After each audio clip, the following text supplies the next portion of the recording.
Mhm. Hello and welcome to Occupied Thoughts, a podcast brought to you by the Foundation for Middle East Peace. I'm Rania Batrice, a non-resident fellow at the Foundation for Middle East Peace. Today is Tuesday, July 2nd, and I'm honored to be here with Riham Jafari.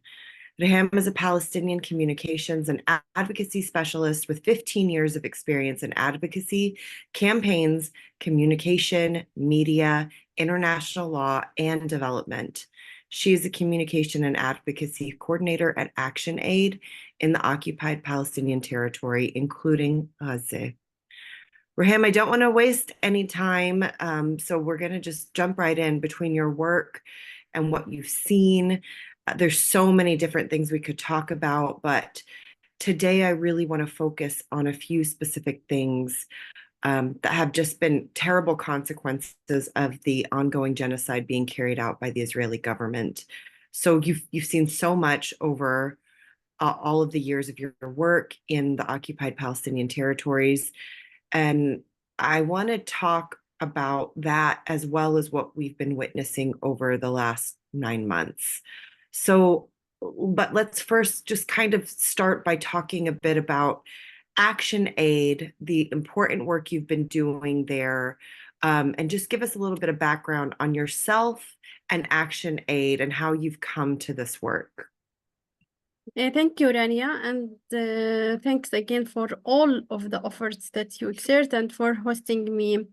I will start with myself. As you said, that I am advocacy and communication and media specialist working in this field for years with humanitarian and UN agencies.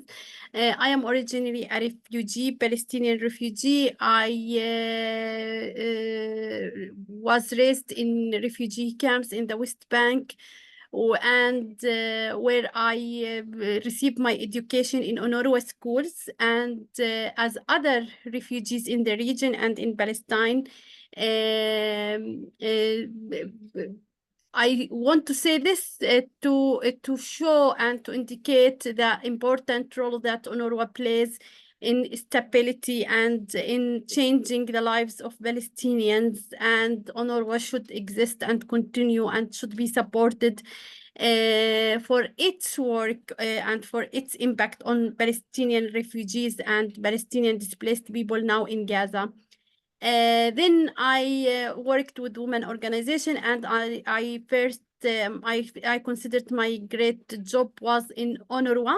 I worked for Public Information Office in UNRWA based in Jerusalem, where I had a chance to know more about plight of Palestinian refugees and their stories and their suffering in refugee camps in the West Bank, and to know the important role that UNRWA carries to enhance the lives and conditions of Palestinian refugees. And this enhanced my experience and my understanding for humanitarian and development work in occupied Palestinian territories. And I have education in gender and development and English language, and I have many research and some papers on women issues, and especially Palestinian women issues, about their struggle, about their suffering, about their roles and responsibilities that they carry during different eras and times that Palestine passes through, through its history, past and the present history. And all of us could agree and could have shared a giant belief and a common belief that Palestinian women are important actors for change during the different times and the different eras of the Palestinian struggle and the Palestinian history. And as other Palestinian women, I prefer and I seek all the time to have a change in my life and my professional career. So I joined ActionAid in 2019, where I have the opportunity to learn more and more about the humanitarian context that Palestinian and international NGOs and organizations work in Palestinian territories, including West Bank, Gaza, and East Jerusalem. ActionAid was established in 2007, focusing on supporting the rights, the human rights, and the international rights of Palestinian people according to international conventions and international agreements and human rights declaration. ActionAid builds its strategies and its approaches depending on human rights approach and on consultation and participatory approach with the beneficiaries, mainly the women and the young people, where it focuses, it works on building the capacities and the leadership of marginalized groups, including women, young women, and young people, to claim their rights to lead change in their communities. And all the time, ActionAid suits and align its strategies and its methods and tools to suit and to fit the Palestinian context, to ensure the respect to the Palestinian rights, to ensure respect and protection to targeted the groups that it targets through its programs and action. We work on development and humanitarian issues. We work on building capacities, empowering women, providing economic empowerment opportunities for marginalized groups, and providing trainings and providing empowerment and leadership activities for women and for young people in the marginalized communities that we work on. In Gaza, we worked started working Gaza in 2007, where we focuses on the empowerment of women, empowerment of young people in a humanitarian context and in emergencies and the crisis, because as we know, Gaza is always exposed as under repeated wars. This war and the current war is not the first war that Gaza faces. And I wanna jump in here a little bit, because this is what I want to lead into. This is not new. Everything like I just said, and you just said, none of this is new. What's happening in Gaza and in the West Bank, quite frankly, where you also work, the impact on our entire community is so devastating. I don't have to tell you, this is your work and your life. And like we keep saying, it's just not new. But as you've been working for the sovereignty of Palestinian people and Palestinian rights, especially for girls and women, your work has focused on those places. And oftentimes we know this kind of occupation disproportionately affects girls and women. So I would love for you to speak to us about the conditions that you have seen on the ground, even before 9 months ago, but now also, to speak just a little bit about what you've seen on that front. Okay. So the suffering of Palestinian women in both West Bank, Gaza, and East Jerusalem are not new and are not since 7 of October. It is continuous suffering caused and created by Israeli policies that restrict and impede the well-being, the development, the claim of the Palestinian and the human rights of the women. I will start from Gaza. Before October 7th, women in Gaza are suffering from the repeated wars, from the destruction of homes, from the restriction of and the restricted opportunities, economic opportunities for them due to the blockade. Gaza was under air and sea and ground blockade for more than 17 years. where women are impeded, are prevented to go outside Gaza to receive their education opportunities, to receive their medical treatments. Many of women breast cancer, for example, before October 7th, and I met them in Gaza, were waiting their turn to death because they cannot receive, and they are not obtained a permit to receive medical treatments inside Gaza. And also there was a hindering and impedance for the delivery of health equipment to Gaza health systems even before this war. And this impede the access of women to health services in Gaza.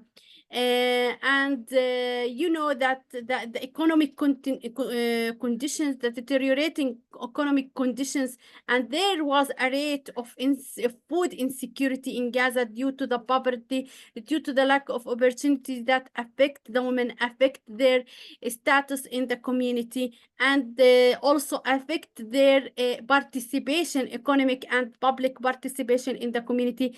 This is before October 7th.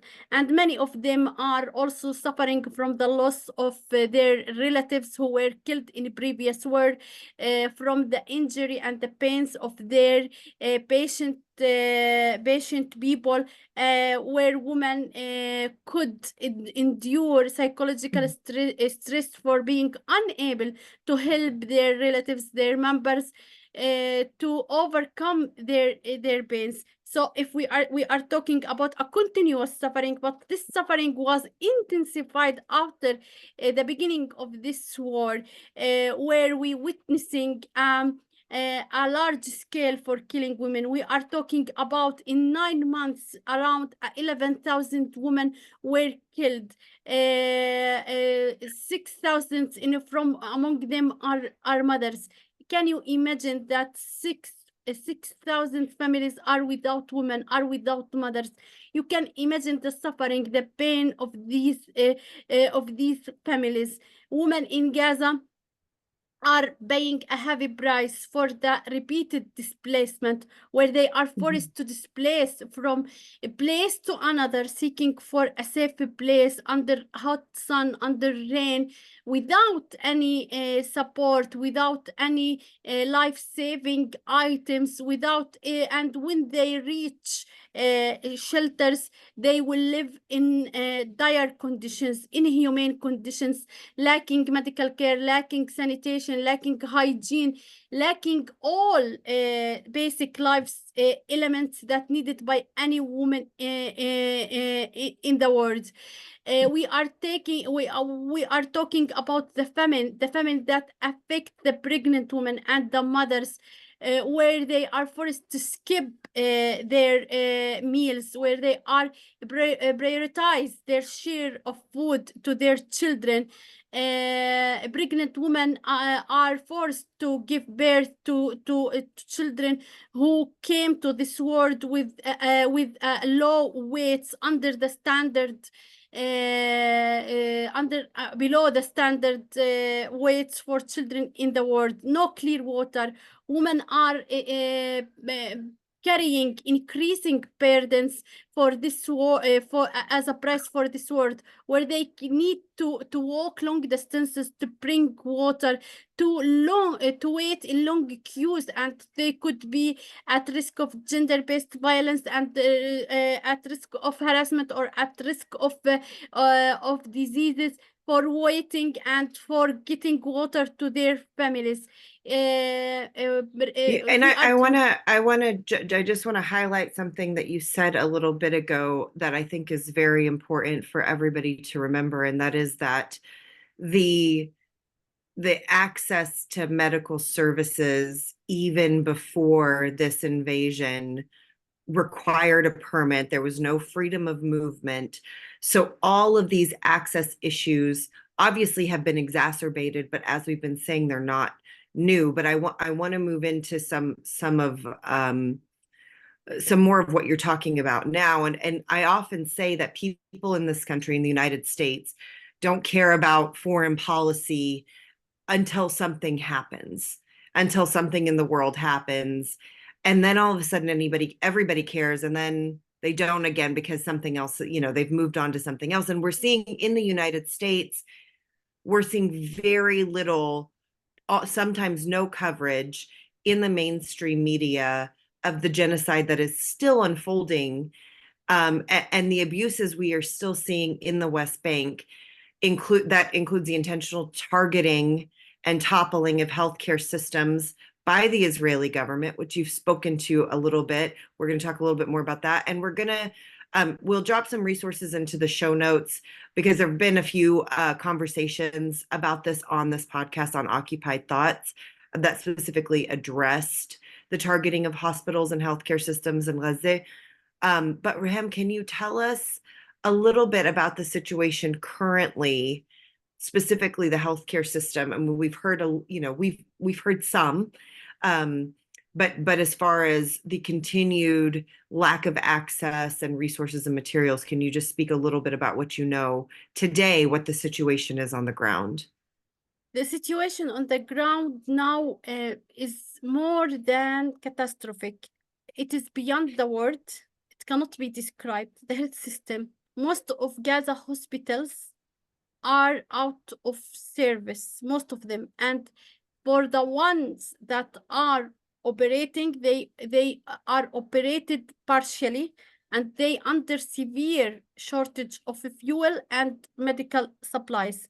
Since the beginning of the war, of this war, Israel deliberately attack and target hospitals and health facilities in Gaza. And we, all of us, see what happened to Ashifa Hospital and to other hospitals, and targeting the hospitals with bombing, targeting the medical staff. There is a shortage in medical staffs.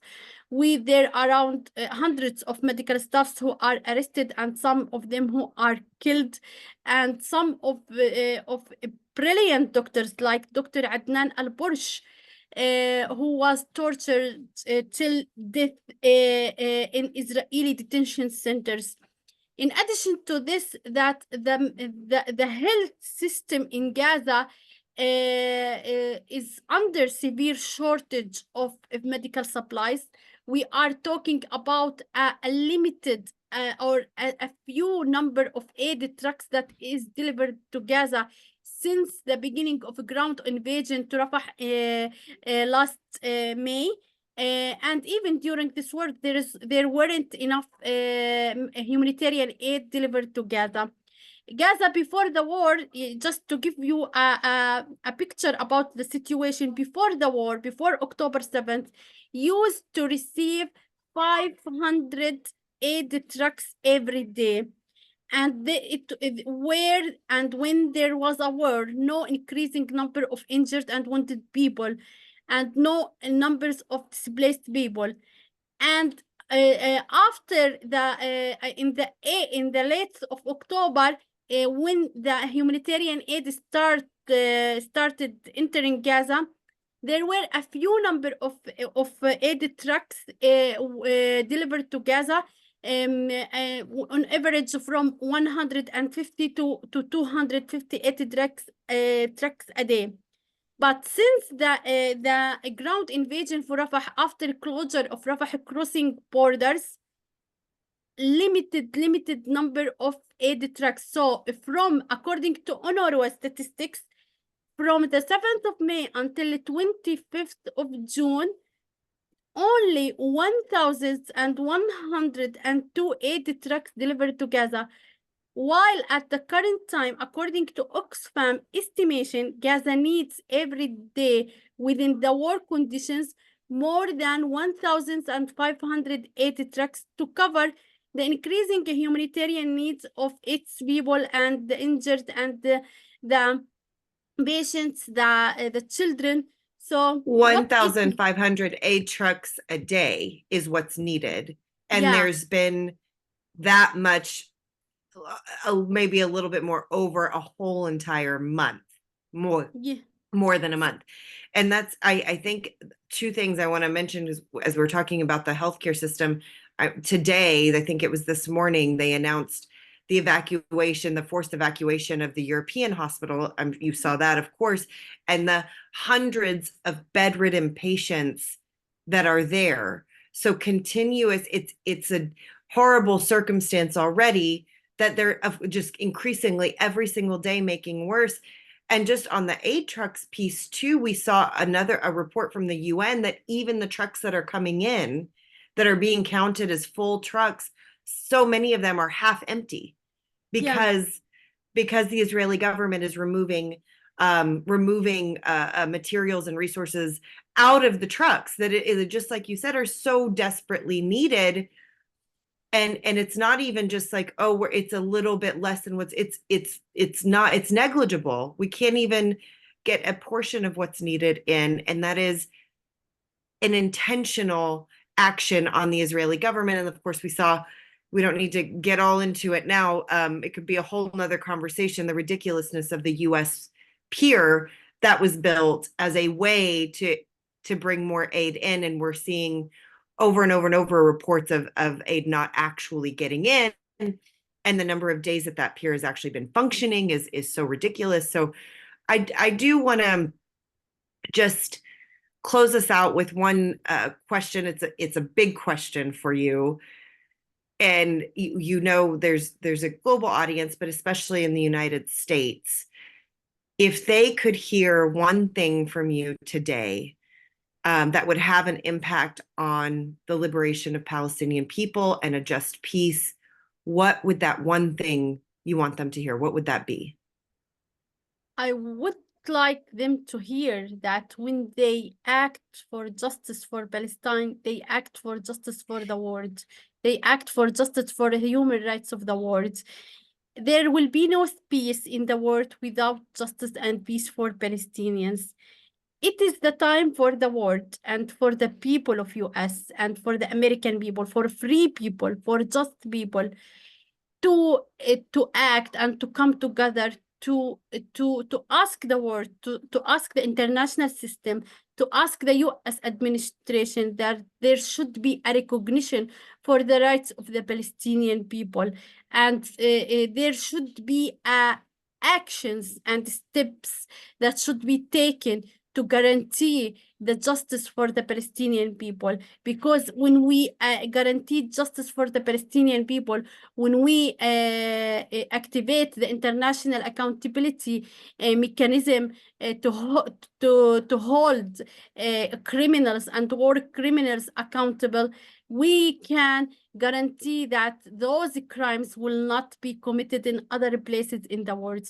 So justice for the Palestinian cause has become an essential element for the world peace, for the stability of the world. It is the time, and we think and we believe that the current war, is caused because of the world's neglect to the rights of the Palestinian people. Yes, absolutely. Thank you so much, Riham. I really cannot thank you enough for spending time with us today, for taking time out of your very important work to have this incredibly important conversation. And of course, thanks to our listeners for tuning in to this episode of Occupied Thoughts. Please make sure to check out the FMEP website, www.fmep.org, for resources related to this podcast and lots of other great content related to Palestine and Israel. Please make sure you're subscribed to this podcast and to stay up to date. And you can find us on iTunes, SoundCloud, or Spotify.